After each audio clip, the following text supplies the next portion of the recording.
Insane asylums are innately creepy places. There's an ever-present connotation about asylums and mental hospitals that derive from the 60s, 70s, and 80s as places of torture and abuse. And while it's important to remember that many mental hospitals and institutions are places of healing and compassion, there have been a handful throughout history that have had a poor track record and have been shut down due to crimes committed against the patients who reside there. Naturally, many of those which are now abandoned and have a dark history are said to be haunted, and visitors who have gone to explore these eerie places have claimed to have heard things from tormented voices or seen ghostly figures upon exploring the buildings. So today we are discussing the top 5 most haunted insane asylums in the world. Brace yourself guys, some of these places are a little hard to hear about. Starting us off at number 5, the Metropolitan State Hospital. Located in Norwalk, California, this hospital has roots back to 1915, when the Californian governor at the time allowed for the purchase of land to build a state hospital, specifically designed to care for individuals who had psychiatric disabilities, which at the time was on the rise. When it first came to be, it was self-sufficient. It had its own farm and gardens, which kept costs at a minimum. It wasn't until after World War II, though, that the hospital's methods began to take a turn for the worse. New therapies and psychotropic medications were being used, and many of its former patients claimed that the way that the hospital operated on was similar to a prison. While many of the stories about the hospital have not been confirmed, there are a few tales that have resonated with the public about it,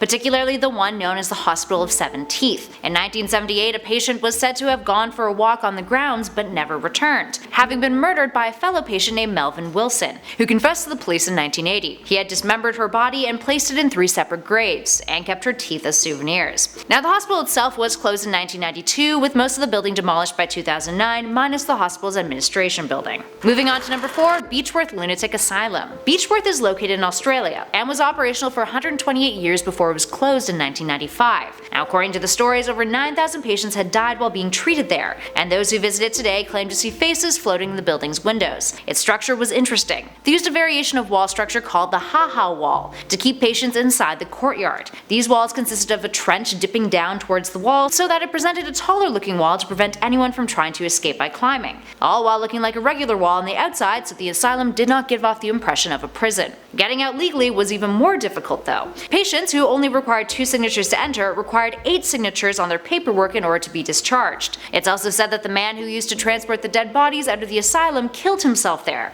and that his ghost, along with a woman who was thrown out of a window, still linger on the grounds. Moving on to 3, the Pennhurst Asylum. The Pennhurst Asylum is one of the most famous asylums in the world. Located in Pennsylvania, it was initially known as the Eastern Pennsylvania State Institution for the Feeble-Minded and Epileptic, and it was closed in 1987 after a slew of controversy. In 1968, it was revealed in a 5-part news report that the conditions of the patients, who were both physically and mentally disabled, were anything but up to standard. And later in 1983, 9 employees who worked there were indicted on a series of charges that included beating patients, some of which were in wheelchairs, and arranging for patients to fight and assault one another. The stories of neglect, abuse, and alleged murders have spawned many a tale about the building being haunted. The truth behind many of these stories or other heinous acts may never be known either.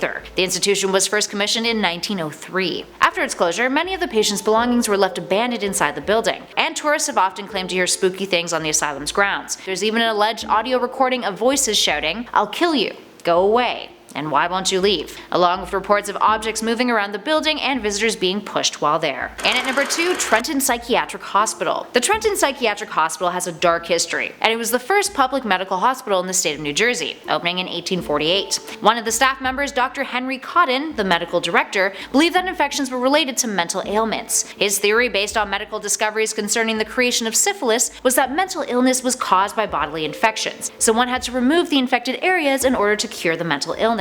He and his staff removed various body parts from patients that they believed may have become infected, which actually led to hundreds of fatalities and mutilations. This includes stomachs, ovaries, testicles, gallbladders, you name it. Often he would carry on with these removals despite not having patients or their families' consent. While he left the hospital in 1930 and died 3 years later, many of his practices, including the removal of patients' teeth, were continued until 1960. These days, parts of the hospital are still in use, but other areas have been abandoned, and they're terrifying to look at. And finally, in at number 1, Danvers Lunatic Asylum. Danvers, located in Massachusetts, operated not only as an asylum, but also as a prison. Opening in 1878, it was used for mentally unstable criminals, and was known to be incredibly understaffed. By the 1930s, it was reported that patients would often be found dead days later after passing, and that procedures the likes of lobotomies and shock therapy were the norm there. Patients were restrained by straitjackets, and heavy drug use was utilized to keep patients at bay. This caused huge controversy back in the 60s, which eventually led to major budget cuts. To add insult to injury, the location of the Danvers Asylum was also where the Salem village of the Salem witch trials occurred. So yeah, double whammy there. It's also been an inspiration to many fictional asylums, including DC's Arkham Asylum and H.P. Lovecraft's Arkham Sanitarium. It was even the location of the horror film Session 9. Alright, there we have it guys. Which of these places do you believe are actually haunted? And what other asylums do you think should have made our list? Give us a shout in those comments below and let us know your thoughts. Now we covered quite a few American hospitals on our list, so let us know if you'd like to see a part 2 so we can dive into other international places as well. In the meantime though, if you dug this video, hit that like button, and be sure to subscribe for more creepy content from Top 5 Scary Stories. Thanks for watching everybody, I'll catch you all in the next video.